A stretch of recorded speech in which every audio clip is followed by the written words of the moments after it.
Queridos amigos, luz do mundo e sal da terra, bom dia, boa tarde, boa noite. Meu nome é Dario Bueno e também sou conhecido como Burro. Fui vereador em Jacareí, cidade do interior do estado de São Paulo. Como a gente sempre abre a nossa conversa, sobre o voto educa, com o Salmo 144, bem-aventurado é o povo, cujo Deus é o Senhor. Essas eleições de 2014 no Brasil, ela tá bastante interessante, E por ter coincidido com a Copa, acredito que isso tenha ampliado a percepção do brasileiro sobre alguns temas, e do quanto a política é importante. A eleição, todos nós sabemos, a política não se resume na eleição.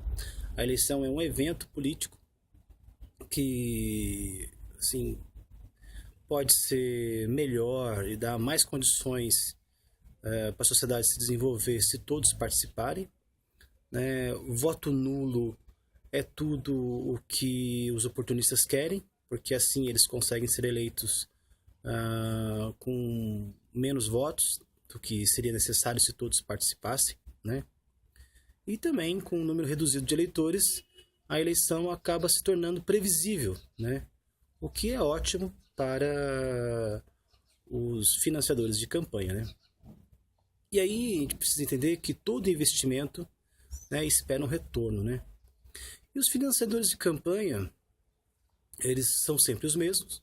Que financia as campanhas financia os 3 primeiros candidatos a presidente, a governador, a prefeitura, o executivo sempre dominado por 3 pessoas, 3 candidatos, e esses candidatos, na maioria das vezes, recebem doações, dos mesmos grupos econômicos, e muitas vezes das mesmas empresas, não é só os interesses de um setor, de um grupo, não, às vezes é interesse individual de uma única empresa, Então, acaba que o resultado, seja ele qual for, ele vai beneficiar em maior ou menor grau, os mesmos grupos de interesses, Então, a gente sabendo disso, é importante a gente constatar que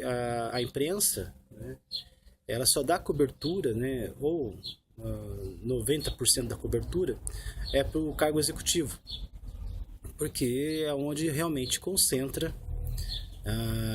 o investimento desses financiadores de campanha. E a gente precisa lembrar também que a imprensa também é custeada por esses mesmos investidores. Basta olhar os anúncios, anúncios de páginas inteiras. Então, assim, aí você consegue reconhecer os setores, os segmentos que precisam do poder público, essencialmente, para que eles continuem as suas atividades. E eles não são ingênuos para deixar o governo, seja ele de qual esfera for, de modo imprevisível, de modo que possa prejudicar os seus investimentos. Todo investimento espera um retorno e eles querem assegurar esse retorno manipulando a política e os resultados eleitorais, por certo.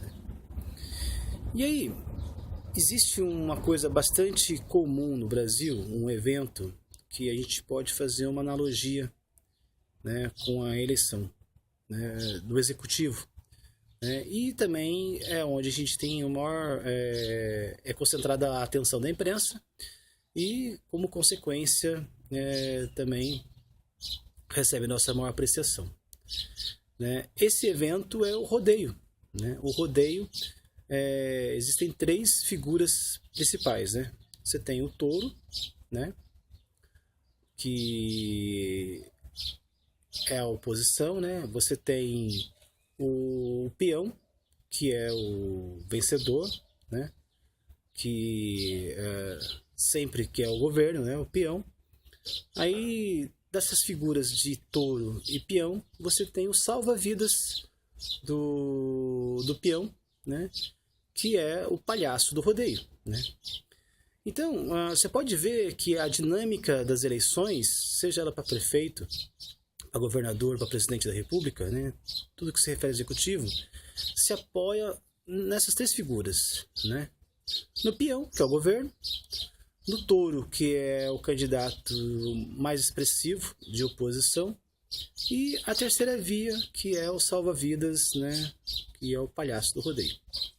Isso tudo para garantir um resultado já pré-estabelecido, né? E, bom, de qualquer maneira, nós que ficamos aqui sempre na arquibancada, porque a gente não consegue interferir porque a gente não entra na arena, né? A gente fica na arquibancada como mero espectador, né? Torcendo para um ou para outro, né? E as pessoas mais que gostam mais da disputa, que são mais competitivas, né? Elas acabam entrando na preferência entre o mocinho, que é o touro, o mocinho, que é o peão, né? E no vilão, que é o touro, né? Muitas vezes as pessoas invertem essa relação, acha o touro mocinho e às vezes acha o peão vilão, né? Mas fica polarizado, né? E as pessoas, os bons moços, né? As pessoas que querem ser mais, como diz, não querem demonstrar, né, nenhuma preferência por uma coisa nem outra, acaba torcendo pro palhaço, né? Apoia o palhaço, só que esse palhaço, com certeza, ele vai, né, garantir a vitória do peão, né? Porque no rodeio, né, embora o touro seja, né, o chamariz, né, o desafio, né, porque levanta poeira, levanta arquibancada, mas todos, né, torcem pelo peão, né, ou a maioria, né? E é claro que é o peão que vai garantir, né, o retorno dos investimentos dos financiadores, né? E aí fica sempre um jogo de chantagem, né? Porque os investidores aprenderam que não é bom ter, né, o peão. O peão, ele não pode ter garantia de vitória, né? E é nesse cabo de guerra entre peão e touro, né, que acaba tendo a garantia dos investidores, né, para que o peão cumpra os seus acordos, né? E também, né, caso esse touro também ele se desponte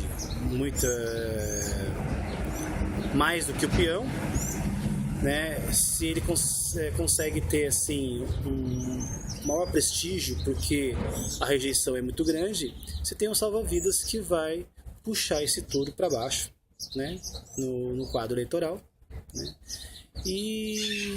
Ou senão eles podem trocar o touro, né? É o que a gente vê por aí, né? A eleição começou numa dinâmica do Aécio, seu touro, né? E como ele não era bastante contundente, como ele não era bastante agressivo, ele caiu, né, para a posição de palhaço do rodeio. E a Marina, que não era a Marina, né, que era o Eduardo, que estava na posição de terceira via, de palhaço do rodeio, com a ausência do Eduardo, a Marina, que tem uma expressão de voto maior, né, ela subiu na posição de touro, né? E aí fica a Dilma como peão do rodeio, né?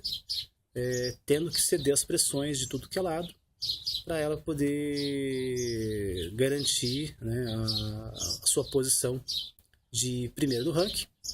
Como a eleição são de 2 turnos, tem aquela coisa de ameaçar, né, o segundo turno, né? O projeto do PT, o projeto da Dilma é de vencer logo no primeiro turno, né? E, bom, e o jogo é esse, né? Se a Dilma vence no primeiro turno, né, o PT vai ter que negociar menos com todo esse assédio, né, dos financiadores de campanha e dos parlamentares, né, futuramente, né? E se for para o segundo turno, né, ela vai ter que negociar mais, ela vai ter que ceder mais, né? Então, assim, é isso que a gente precisa entender. A gente entendendo a lógica do rodeio, né, e sabendo que as eleições é em segundo turno, e sabendo que a imprensa dá mais visibilidade para o poder executivo, né, porque ela também é financiada pelos mesmos investidores, né, os mesmos financiadores de campanha bancam tanto os 3 primeiros candidatos, né, como banca a imprensa, né? Então a gente só acompanha o que a imprensa publica, né? E aí se esquece que o poder mais importante numa democracia é o legislativo. E o legislativo ele é sempre desmoralizado pela imprensa, né? E aí a gente vê que se a gente não cuidar do legislativo, né, o executivo vai estar sempre refém desse jogo de rodeio, né, do peão, touro e palhaço, né? E a gente sabe que quem paga as contas depois somos nós mesmos, né? Nós pagamos um ingresso altíssimo para ficar na arquibancada, para estar diante de um espetáculo de mau gosto, né, e de péssima qualidade. Então, cara Skyler para todos vocês. Eu já decidi o meu voto para deputado federal, né, Mara Gabrilli, aqui de São Paulo, da cidade de São Paulo, né, 4517, e para deputado estadual, Patrícia Giuliani, da cidade de Jacareí, a cidade onde eu moro, né, e 45900. O meu critério é porque são mulheres, né, e mais do que isso, elas fazem parte de um partido que constitui diretório, tanto estadual quanto na sua cidade de origem, de domicílio eleitoral. Para acabar com a corrupção, a gente precisa adotar esses critérios, né? Votar em diretórios, né? Em partidos, candidatos que são filiados em partidos com diretório. E a minha preferência pelas mulheres, né? Eu já expliquei para vocês, porque a legislação determina que 30% dos candidatos são mulheres e as mulheres são usadas só para cumprir tabela.